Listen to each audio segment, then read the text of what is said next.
নমস্কার, good morning. সবাইকে জানাই শুভ বাংলা নববর্ষের আন্তরিক শুভেচ্ছা এবং ভালোবাসা। আজকে একটু ব্যস্ততার দিন কারণ আজকে একটু মন্দির যাব। তো এখন যেটা করছি, মাফিন তো এসে গেছে, মাফিন ঘুরে এসে গেছে, ওকে খেতে। আমরাও চাটা সব খেয়ে নিয়েছি।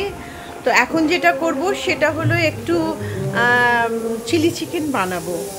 তো চিলি চিকেন বানানোর জন্য আমি একটুখানি প্রিপারেশন নিয়ে নেব। প্রিপারেশন মানে হলো ম্যারিনেট করব চিকেনটাকে, তারপরে রান্না করা। তো চিকেন ম্যারিনেট করার জন্য আমি যেমন আগেও করেছি, আমি আগে আপনাদের একবার দেখিয়েছিলাম, তো আজকে আরেকবার দেখিয়ে দিচ্ছি। যেমন ধরুন আমি নিয়েছি, একটু দেখিয়ে দিই আপনাদের। আমি এখন যেটা চিকেন ম্যারিনেট করছি এর মধ্যে অলরেডি আমি দিয়েছি চিকেন, লাল লঙ্কা, একটু চিকেন মশলা আর নুন মিশিয়েছি, সঙ্গে একটু দই দিয়েছি। আপনারা দেখতে পারবেন এখানে দই আছে। এবার আমি যেভাবে দিচ্ছি একটুখানি আপনারা পরপর দেখে নিন। এবারে আমি যেটা দেব সেটা হলো একটা ডিম ফাটিয়ে দিচ্ছি। একটা ডিম দিলাম। আর এবারে যেটা দেব একটু কর্নফ্লাওয়ার। কর্নফ্লাওয়ার ছাড়া তো কিছুই হবে না। ডিম আর কর্নফ্লাওয়ার চিলি চিকেনের ফ্রাইয়ের জন্য মাস্ট। এটা হলো কর্নফ্লাওয়ার। কর্নফ্লাওয়ারটা আমি নতুন এনেছি, এখনো খোলা হয়নি, তাই একটু খুলতে টাইম লাগলো।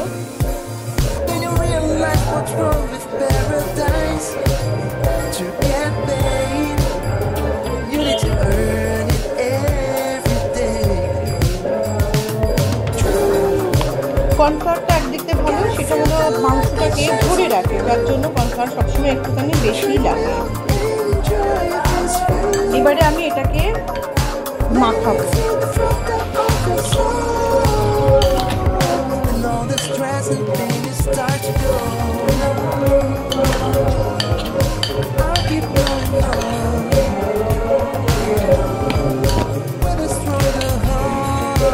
মিক্সটা খেয়াল রাখবেন যেন ভালোভাবে হয়, মানে লঙ্কা, মশলা, নুন, দই এটা যেন খুব ভালোভাবে মেশে। কারণ আপনি যখন ফ্রাই করবেন, ফ্রাইটা যেন প্রপারলি হয়, এমন না হয় যেন প্রচুর আপনার কর্নফ্লাওয়ারের লেয়ার, অথচ মাংসটা চোখে পড়ে না খুব কম, সেটা নয়। আমি মাংসগুলো প্রত্যেকটা বড় বড় করে পিস করিয়েছি। আর যদি আমি একটু ম্যারিনেট করতে দেবো এটাকে, যদি আমার মনে হয় যে আমাকে আরেকটু কর্নফ্লাওয়ার দিতে হবে এটাকে টাইট করার জন্য, তো আমি দিয়ে দেবো। তো আপাতত এইটাকে আমি এই মুহূর্তে ম্যারিনেট করতে দিলাম। যখন বানাবো তখন আপনাকে আমি আবার এটা কিভাবে আমি বানাচ্ছি। বেরিয়ে পড়েছি মন্দিরের উদ্দেশ্যে। আর হ্যাঁ, একটা কথা, সেটা হলো ব্যাকগ্রাউন্ডে যে আপনারা এত সাউন্ড পেয়েছেন, অ্যাকচুয়ালি সেটা বাড়ির সামনে মন্দির থাকার জন্য ওখানে রামকীর্তন হচ্ছে, তো সেই জন্য ভেরি সরি। তো এখন আমরা যাচ্ছি মন্দিরে পুজো দেব। অলরেডি ওটা ম্যারিনেট করতে দিয়ে দিয়েছি, ফিরে এসে রান্না করব। তো মন্দিরটা হলো ফিরিঙ্গি কালীবাড়ি, যেখানে আমরা যাচ্ছি। আগেও আমরা আগে গেছি, যেটা আপনাদের দেখিয়েও ছিলাম। তো মাকে সঙ্গে করে নিয়ে বেরিয়ে পড়লাম আর এক মায়ের উদ্দেশ্যে। তো আমরা প্রায় আমাদের কোনো অকেশন হলেই আমরা সবসময় ফিরিঙ্গি কালীবাড়ি যাওয়াটাই প্রেফার করি।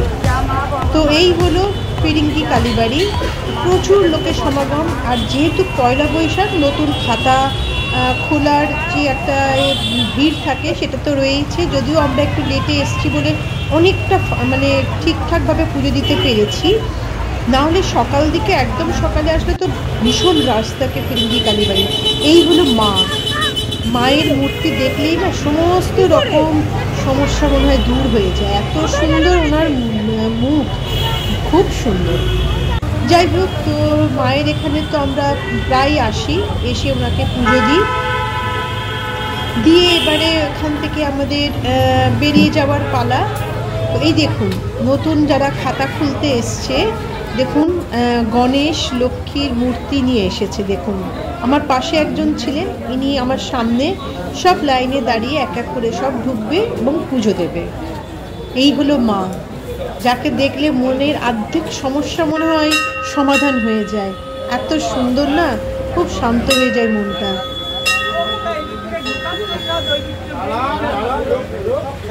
আপনারা মাকে আগেও দেখেছেন, আমি মায়ের আগেও একটা ভিডিও বানিয়েছিলাম যেটা আপনারা প্রত্যেকে পছন্দ করেছেন। তো এই দেখুন, এটা হলো ফিরিঙ্গি কালী। বাড়ি ফিরে এসেছি, এসে এবারে আমি যথারীতি ফ্রাইটা বসিয়ে দিয়েছি। আর আমার যে ব্যাকগ্রাউন্ডে যে আওয়াজটা সেটা একটু প্লিজ ওটা এক্সকিউজ করবেন, কিছু করার নেই, কেননা বাড়ির সামনে মন্দির। তো মন্দিরে তো বুঝতেই পাচ্ছেন যে ঠাকুরের নাম গান হচ্ছে পয়লা বৈশাখ উপলক্ষে। আর আচ্ছা, যেটা বলার সেটা হলো, আমি যে ম্যারিনেট করতে দিয়ে গেছিলাম চিলি চিকেনের জন্য, সেই চিকেনগুলোকে আমি ফ্রাই করে নিচ্ছি, হালকা করে ফ্রাই করে, খুব বেশি ফ্রাই করব না, হালকা হালকা করে ফ্রাই করব, বেশ যেন কুরকুরে হয়। তো এইভাবে আমি যতগুলো চিকেন আছে আমি প্রত্যেকটা চিকেনকে ফ্রাই করে নেব।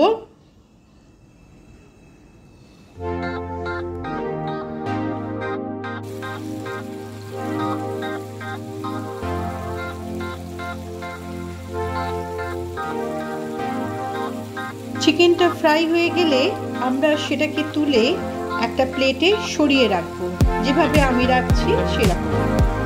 এইভাবে সমস্ত চিকেনটাকে আমি আস্তে আস্তে করে ফ্রাই করে নিয়েছি। এবারে লাস্ট যেটুকু আছে সেটুকু আমি ফ্রাই করতে দিয়ে দিই, তাহলে আমার অনেকটা কাজ কমপ্লিট হবে।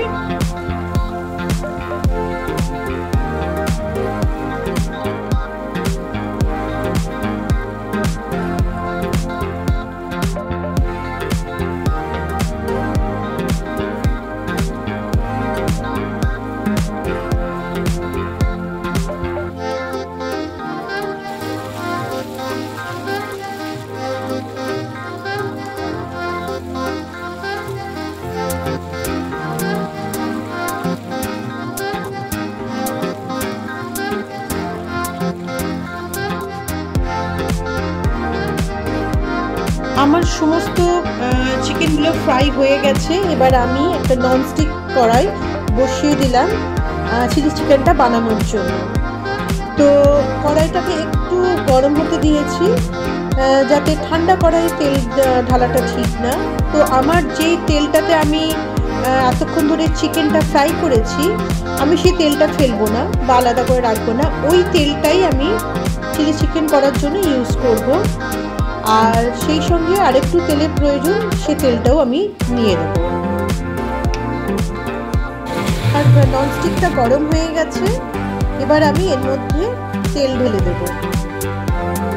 দেখুন আমার যে কড়াইয়ে তেল ছিল, আমি কিন্তু এই তেলটা এতে ইউজ করে নেব, কারণ এটা তো চিকেনেরই অয়েল, সুতরাং এটাকে আলাদা করে অন্য কিছুতে ইউজ করা যাবে না, আর ফেলবও না। প্লাস এর সঙ্গে যতটুকু তেলের প্রয়োজন আমি আরেকটু তেল দেবো এর সঙ্গে।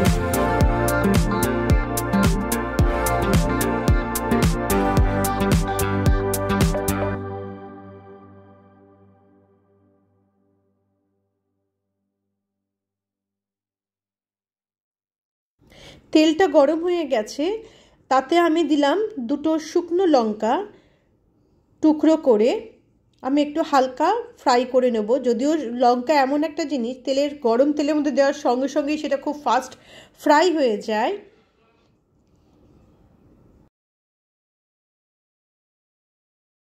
এবার আমি ওই তেলের মধ্যে কুচি কুচি করে কেটে রাখা রসুনটা আমি ছেড়ে দেব। রসুনটা হালকা করে ফ্রাই করব, যাতে তার গন্ধটা খুব বেরিয়ে আসে। তো এইভাবে আমি রসুনটাকে হালকা করে একটু ফ্রাই করে নেব। আর রসুনটা যতক্ষণ একটুখানি ব্রাউনিশ হচ্ছে, আমি এটাকে তেলের মধ্যেই রাখবো। তো যাই হোক, এবারে একটুখানি নাড়িয়ে চাড়িয়ে নিয়ে রসুনটাকে নাড়িয়ে চাড়িয়ে নেব, নিয়ে যাতে ওটা একটুখানি হালকা ফ্রাই মতো হয়ে যায়, মানে যাতে কাঁচা না থাকে। তো এটা যতক্ষণ ফ্রাই হচ্ছে, তার মধ্যে আমি এক এক করে সব ছাড়বো, যেগুলো আমি আগে থেকেই মন্দির যাওয়ার আগে আমি সমস্ত কিছু রেডি করে রেখে গেছিলাম, যেমন পেঁয়াজ, ক্যাপসিকাম, এগুলো সমস্ত আমার রেডি করে রাখা, কেটে রাখা। তো এবারে আমি যেটা করব সেটা হলো, আমার রসুনটা হালকা ফ্রাই মতো হয়ে গেছে, মানে একটু ব্রাউনিশ হয়ে গেছে। এবারে এর মধ্যে আমি যেটা ছাড়বো সেটা হলো পেঁয়াজ। এবারে যেহেতু দেখুন আমি এখানে ক্যাপসিকামগুলোকে আলাদা করে রাখছি, কেননা দুটো একসঙ্গে আমার রাখা ছিল কেটে। তো আমি যেটা করছি, এবারে পেঁয়াজটাকে এর মধ্যে ছেড়ে দেবো।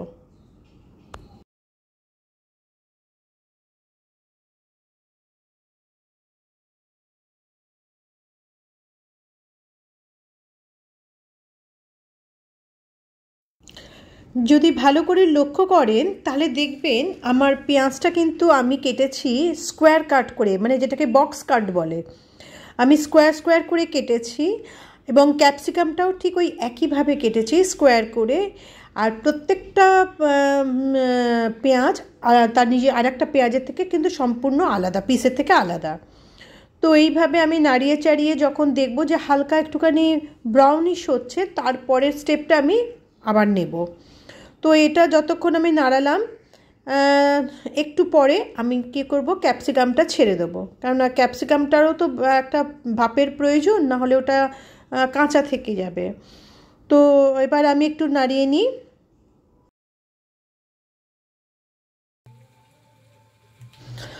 হয়ে গেছে। এবার আমি এর মধ্যে ক্যাপসিকামটা ছেড়ে দেবো। দেখুন ক্যাপসিকামটা যদি ভালো করে লক্ষ্য করেন, ক্যাপসিকামটাও কিন্তু ওই স্কোয়ার কাট করা, আমি আপনাদের দেখিয়েও দিলাম। তো আমি একটু দুরকম ক্যাপসিকাম নিয়েছি, এটা গ্রিন এবং রেড, দুরকম ক্যাপসিকাম নিয়েছি। তো এবার আমি ক্যাপসিকাম, পেঁয়াজ, রসুন এবং শুকনো লঙ্কা, এই চারটেকে ভালো করে নাড়াবো। আমি নাড়িয়ে সেটাকে আমি এবারে লিড দিয়ে চাপা দিয়ে রাখবো কিছুক্ষণের জন্য, সামান্য।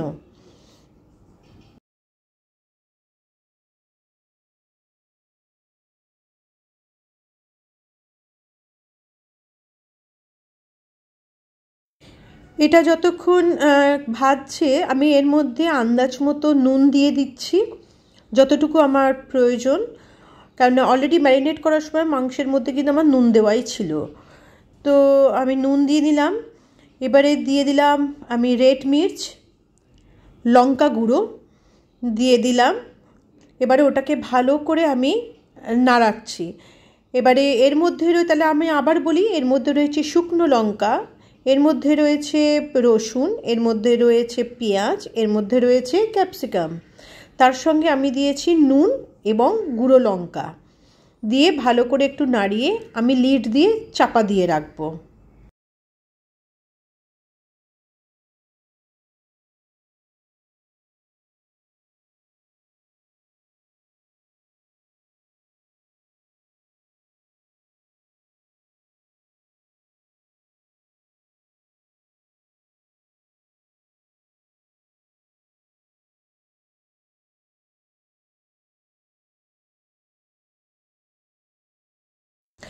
আমি লিডটা দিয়েছিলাম একটা কারণে, যাতে স্টিমটা বাইরে না আসে, ওই স্টিমেই কিন্তু পুরোটা ভাপে সেদ্ধ হয়ে যাবে।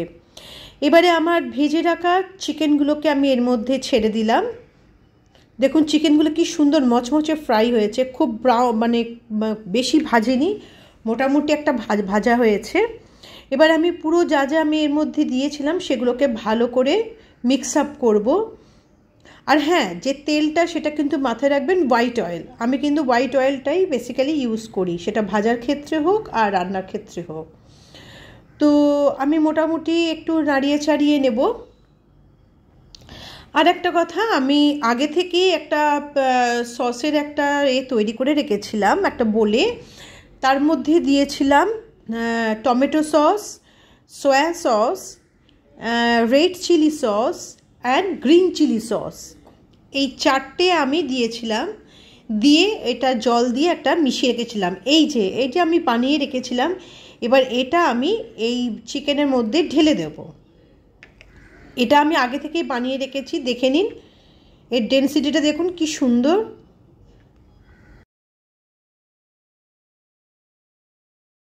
আর কর্নফ্লাওয়ারটাও আমি আগে থেকে জলের মধ্যে গুলে রেখে দিয়েছিলাম, যাতে তাড়াহুড়োর সময় আমার যাতে দেরি না হয়।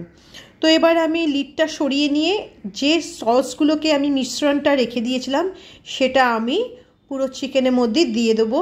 এবং এই যে বাটিতে যেটা আছে প্লাস আমার ম্যারিনেট করে রাখা যেটা আছে, আচ্ছা বাই দ্য ওয়ে আমি যে জলটা নিচ্ছি সেটা কিন্তু গরম জল, কোনো ঠান্ডা জলের এখানে কোনো কাজ নেই। আমি হালকা করে গরম জল করে পাশে রেখেছিলাম যাতে আমি যে মিশ্রণটাকে আমি ইউজ করব সেটা যাতে নষ্ট না হয়। ওই জল দিয়ে গুলে আমি কিন্তু এর মধ্যে আবার ঢেলে দেবো, যেটা আপনারা দেখতে পাবেন। এই দেখুন, এটা হলো আমার ম্যারিনেট করে রাখা মশলাটা।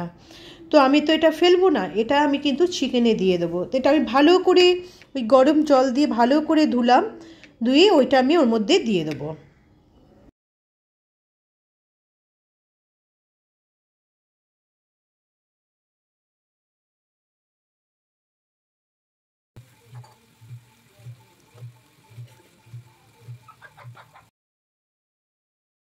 ওদিকে মাফিন চিৎকার করে যাচ্ছে কারণ ও অনেকক্ষণ আমাকে দেখতে পায়নি তাই। তো যাই হোক, আমি এবারে ভালো করে যে সসগুলো যা দিয়েছিলাম সেগুলো যাতে প্রত্যেকটা চিকেনের গায়ে লাগে এবং সেই রসটা যাতে ভেতরে ঢোকে, আমি ভালো করে মিশ্রণটা মাখিয়ে নিলাম নাড়িয়ে চাড়িয়ে। তো এবারে একটুখানি কিছুক্ষণ অন্তত ছাড় দেব, তারপরে আমি একটু পরে যখন বুঝবো যে এখন আর কিছু করার নেই, এবারে দেখুন আমি গরম জলটাই দিচ্ছি কারণ আমার একটু গ্রেভি তো দরকার। চিলি চিকেনের তো অলওয়েজ দেখবেন একটা গা মাখা মাখা গ্রেভি হয়, তো আমি সেই গ্রেভির জন্য ওই দেখুন এই জলটাই আমি কিন্তু দিয়ে দিচ্ছি। যে ম্যারিনেট করে রাখা যে মশলাটা ছিল সেটাই আমি দিয়ে দিলাম।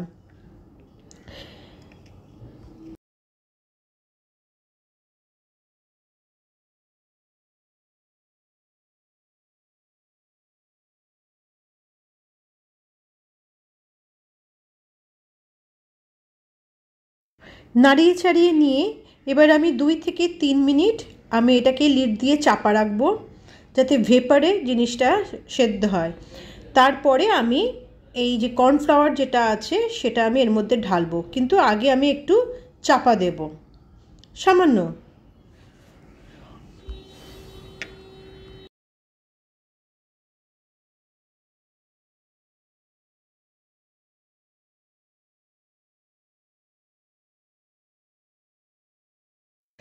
আমার হয়ে গেছে। এবারে দেখুন প্রত্যেকটা যাতে আমি কেন করলাম, এবার যে যাতে প্রত্যেকটা মাংসের মধ্যে পিসের মধ্যে রসটা ভালো করে ঢোকে, না হলে ভীষণ বিচ্ছিরি খেতে লাগে। তো যাই হোক আমার মোটামুটি আমি রেডি। এবার আমি ওই কর্নফ্লাওয়ারটা যেহেতু আগে করে রেখেছিলাম বলে ওটা নিচটা জমে যায়, আমি ওই গরম জল যেটা আগে থেকে করে রাখা ছিল সেটা ওই বোলের মধ্যে একটু দিলাম, দিয়ে ওটাকে ভালো করে নাড়াতেই ওটা আবার নরম হয়ে গেল। তো এবারে আমি ওই কর্নফ্লাওয়ারটা এর মধ্যে ঢেলে দেব, মাংসের মধ্যে ঢেলে দেব, দিয়ে আমি একটু নাড়িয়ে চাড়িয়ে নেব যাতে জিনিসটা সমস্ত জায়গায় মিশে যায়। আচ্ছা, এবার বাটিটার মধ্যে আরেকটু জল দেবো কারণ কর্নফ্লাওয়ারটা একটু আছে, আমি নষ্ট করব না কিছুই। তো এবার আমি ঢেলে দিলাম, ব্যাস আমার হয়ে গেছে। এবারে আমি ভালো করে ওটাকে নাড়িয়ে মিক্স আপটা করে দেবো। দেখুন কর্নফ্লাওয়ার দেওয়ার সঙ্গে সঙ্গে ওটা কিন্তু একটা বেশ থকথকে মতো গ্রেভিটা হয়েছে, ভেরি বিউটিফুল। মানে এটা এত সুন্দর শোটা হয়েছে, ভীষণ সুন্দর। আর সেই সঙ্গে আপনাদের স্মেলটা তো আমি আপনাদের কাছে বোঝাতে পারবো না, একদম মানে সুপারব হয়েছে, সুপারব। আমি একটু ক্লোজ দেখিয়ে দিলাম। তো যাই হোক, এবার একটু কিছুক্ষণ বাদে এটা আমার একদম রেডি হয়ে আছে। এবার আমি এটাকে, হ্যাঁ দেখুন আমি নিজেই গন্ধটা নিচ্ছি। তো অলরেডি ডান। তো আমি এবার লিডটা দিয়ে চাপা দিয়ে রাখবো, রেখে এবার নেক্সট টু সার্ভ। তো এই আমি চাপা দিলাম, আমার কিন্তু রান্না শেষ। চিলি চিকেনের মতো এত ইজি ওয়েতে রান্নার হয় না। দেখুন আজকে তো যেহেতু পয়লা বৈশাখ, আমরা করেছি মিক্সড চাইনিজ ফ্রাইড রাইস করেছি এখানে, আগে থেকেই এটা করা ছিল। আর আমি বানিয়েছি যেটা সেটা হলো চিলি চিকেন, এই হলো চিলি চিকেন, সেই সঙ্গে কোল্ড ড্রিঙ্ক। তো এইটা আমি ওই জন্য একটু ক্লোজ করে আমি দেখিয়ে দিই। এক হাতে মোবাইল আর এক হাতে দেখানোটা খুব ডিফিকাল্ট। যাই হোক, এইভাবে আজকের দিনটা মোটামুটি দুপুর অবধি আমার সর্ট আউট হয়ে গেছে। আজকে যেহেতু পয়লা বৈশাখ, তাই আজকে একটু প্ল্যান করেছিলাম যে একটু সন্ধ্যের দিকে জেঠিমার বাড়ি যাব, গিয়ে নমস্কার করতে যাব। ভালো লাগে, বড়দের আশীর্বাদ নিতে না খুবই ভালো লাগে। তো আমি মোটামুটি রেডি হয়ে গেছি। আমার পাশে কিন্তু বসে আছে একজন মহারাজ না, মহারানী। তো এখন যাচ্ছি জেঠিমার বাড়িতে নমস্কার করতে পয়লা বৈশাখের জন্য। আজকের দিনটা পুরো রেডি, ড্রেসটাও দেখিয়ে দিলাম। তো যাই হোক, এই যে ইনি মহারানী এখানে বসে আছেন, এই দেখুন মহারানীর অবস্থা দেখুন, ওইখান থেকে উঁকি মেরে দেখছে, সবাই রেডি হয়ে বেরিয়ে যাচ্ছে, আর ও বেচারি থাকবে। ওকে তো নিয়ে যাওয়া যাবে না, কারণ ওখানে জেঠিমার বাড়িতে আবার একটা কুকুর আছে।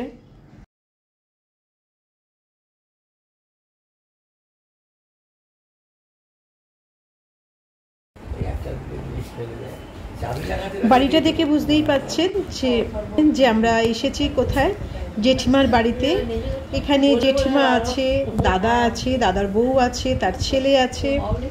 তো এই হলো জেঠিমা, আমরা গল্প করছি।